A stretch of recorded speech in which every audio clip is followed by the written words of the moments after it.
Reasoning find the missing நம்பரில் competitive எக்ஸாமில் கேட்ட கொஷின் பார்க்கலாம். கொஷின் மார்க்கில் எந்த நம்பர் வருதுன்னு கண்டுபிடிக்கணும். இந்த சம்ம நம்ம காலம் வைஸ் சால்வ் பண்ண போகிறோம். இந்த டைரக்ஷனில் ஃபஸ்ட்டு காலம் பாருங்கள், 5, 2, 8 இந்த 3 நம்பர் இருக்கா. இப்போ என்ன பண்ணுங்கள், 5 2ஓட மல்டிப்ளை பண்ணுங்கள். 5 2ஓட மல்டிப்ளை பண்ணால் உங்களுக்கு 10 கிடைக்கும். அதே மாதிரி 8 2ஓட மல்டிப்ளை பண்ணுங்கள். ஓகேவா?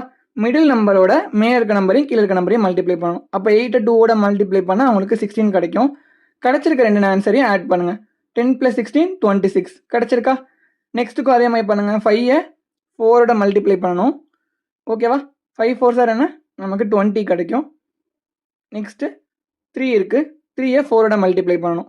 3 4s உங்களுக்கு 12 கிடைக்கும். இப்போ 20ஐயும் 12ஐயும் ஆட் பண்ணணும். 20 12ஓட ஆட் பண்ணால் உங்களுக்கு 32 கிடைக்கும். கிடச்சிருக்கா. அப்போ நம்ம யூஸ் பண்ணுற லாஜிக் ஷார்ட்கட் கரெக்ட் தான். அதே மாதிரி நெக்ஸ்ட்டுக்கு பண்ணுங்கள். 2 1ஓட மல்டிப்ளை பண்ணால் 2 கிடைக்கும். அதே மாதிரி 10 1ஓட மல்டிப்ளை பண்ணால் 10 கிடைக்கும். இப்போ இது ரெண்டையும் ஆட் பண்ணுங்கள். 2 + 10 நமக்கு 12 கிடைக்கும். இதான் கொஷின் மார்க்கில் வர வேண்டிய நம்பர். ஓகேவா? பண்ணுறீங்கன்னா நடு நம்பர் மட்டும் எடுத்துகிட்டு மல்டிப்ளை பண்ணி வர ஆன்சரை ஆட் பண்ணுறோம். So option C 12 is the correct answer.